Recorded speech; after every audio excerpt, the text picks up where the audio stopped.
മക്കൾ ഒരിക്കലും നമ്മുടെ ഫ്രണ്ട് ആവൂല. മക്കളോട് നമുക്ക് ഫ്രണ്ട്ലി ആയിട്ട് പെരുമാറാൻ പറ്റും.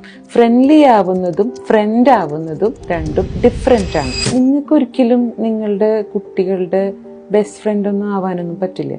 പല മനുഷ്യരും പറയാറുണ്ട് എൻ്റെ കുട്ടിയുടെ ഏറ്റവും അടുത്ത സുഹൃത്ത് ഞാനാണെന്നുള്ളത്. അവരെന്നോട് എല്ലാ കാര്യവും പറയുമെന്നൊക്കെ പറയും.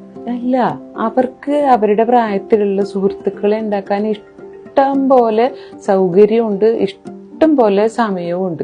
അവരുടെ സ്കൂളുകളിൽ അവരുടെ പ്രായത്തിലുള്ള ആൾക്കാരുണ്ട്, ട്യൂഷൻ സെൻറ്റേഴ്സിലുണ്ട്, കൂടെ എവിടെയെങ്കിലും മദ്രസയിലോ അല്ലെങ്കിൽ എന്തെങ്കിലും ക്ലാസ്സിനൊക്കെ പോകുന്നുണ്ടെങ്കിൽ അവിടെയുണ്ട്. നിങ്ങൾക്ക് നിങ്ങളുടെ പ്രായത്തിലും നിങ്ങളുടെ രീതിയിൽ ചിന്തിക്കുന്നതുമായിട്ടുള്ള സുഹൃത്തുക്കളെ ഉണ്ടാക്കാനുള്ള ഇഷ്ടം പോലെ സൗകര്യങ്ങളുണ്ട്. മക്കൾ ഒരിക്കലും നമ്മുടെ ഫ്രണ്ട് ആവൂല. മക്കളോട് നമുക്ക് ഫ്രണ്ട്ലി ആയിട്ട് പെരുമാറാൻ പറ്റും.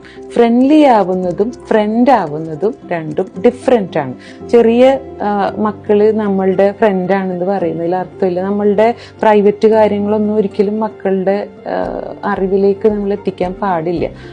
ചിലപ്പം മക്കൾക്ക് ഇത് പാരന്റ് എങ്ങനെ എടുക്കുമെന്ന് അറിയാത്തത് കൊണ്ട് പല കാര്യങ്ങളും അവർ നമ്മളോട് പറഞ്ഞില്ല എന്ന് വരും. നമ്മൾ വിചാരിക്കും അവരെല്ലാ കാര്യങ്ങളും നമ്മളോട് പറയുന്നുണ്ടാവും. പക്ഷെ മോസ്റ്റ് ഓഫ് ദ ടൈം അവർക്കറിയാം എന്താണ് പറയേണ്ടത്, എന്താണ് പറഞ്ഞുകൂടാത്തത് എന്നുള്ളത് അറിയാം. കാരണം നമ്മൾ എങ്ങനെ പ്രതികരിക്കുന്നു എന്നതിനനുസരിച്ചിട്ട് മാത്രമേ കുട്ടികൾ നമ്മളോട് കാര്യങ്ങൾ പറയുള്ളൂ.